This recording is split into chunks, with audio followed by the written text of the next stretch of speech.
Assalamualaikum warahmatullahi wabarakatuh. Apa kabar anak-anak soleh-solehah semua? Semoga selalu dalam keadaan sehat dan tetap bersemangat untuk menjalani aktivitas hari ini ya. Alhamdulillah, Ustazah masih diberikan kesempatan untuk melanjutkan kisah Nabi Muhammad.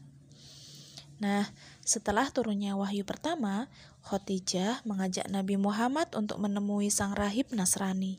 Ia bernama Warokoh bin Naufal. Warokoh adalah anak dari paman Khadijah. Nabi Muhammad lalu menceritakan apa yang dialaminya. Warokoh lalu berkata, sosok yang menemuimu adalah Namus atau malaikat Jibril yang pernah diutus Allah kepada Nabi Musa. Warokoh sangat menguasai kitab Injil yang diturunkan kepada Nabi Isa. Sang rahib berkata bahwa Nabi Muhammad adalah nabi terakhir yang dinanti kaum Yahudi dan Nasrani. Setelah mendapatkan penjelasan dari Warokoh, kondisi Nabi Muhammad menjadi lebih tenang.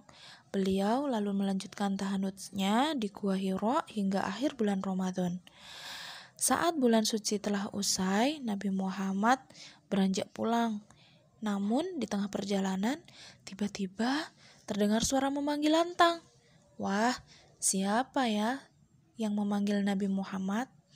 Kemudian Nabi Muhammad pun mencari-cari sumber suara.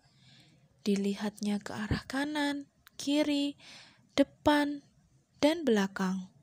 Namun tak ada siapapun di sana. Lalu beliau mendongak ke atas.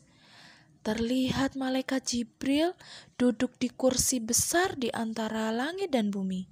Seketika itu lutut Nabi Muhammad terasa lemas dan lemah.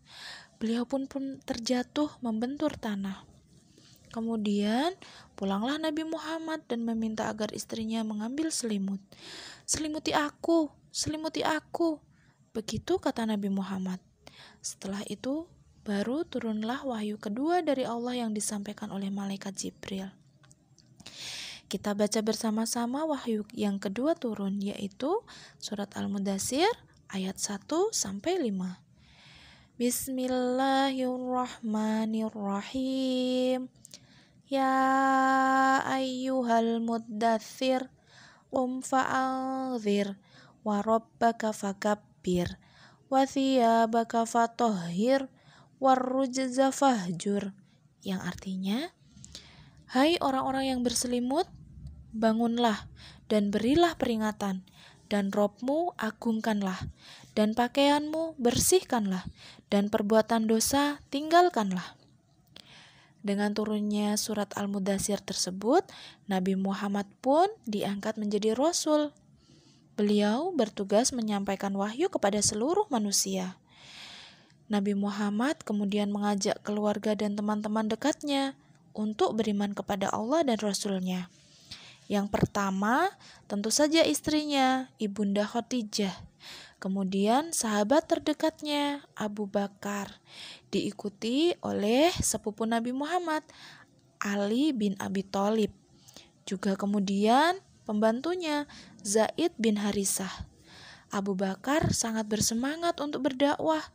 Beliau begitu gigih membantu Rasulullah. Abu Bakar berhasil mengajak sahabat-sahabatnya untuk memeluk Islam dan menyembah Allah. Di antaranya ada Utsman bin Affan, Zubair bin Awam, Abdurrahman bin Auf, Sa'ad bin Abi Waqqas, dan Thalhah bin Ubaidillah. Kelimanya termasuk As-Sabiqunal Awwalun atau kelompok pertama yang memeluk Islam. Abu Bakar juga menyelamatkan dan memerdekakan Bilal bin Rabah. Ia adalah seorang budak dari negeri Habasyah. Karena memeluk Islam, Bilal disiksa oleh tuannya, yaitu Umayyah. Namun Bilal tetap bersabar dan tetap beriman kepada Allah. Nah, itu tadi kisah tentang As-Sabiqunal Awwalun.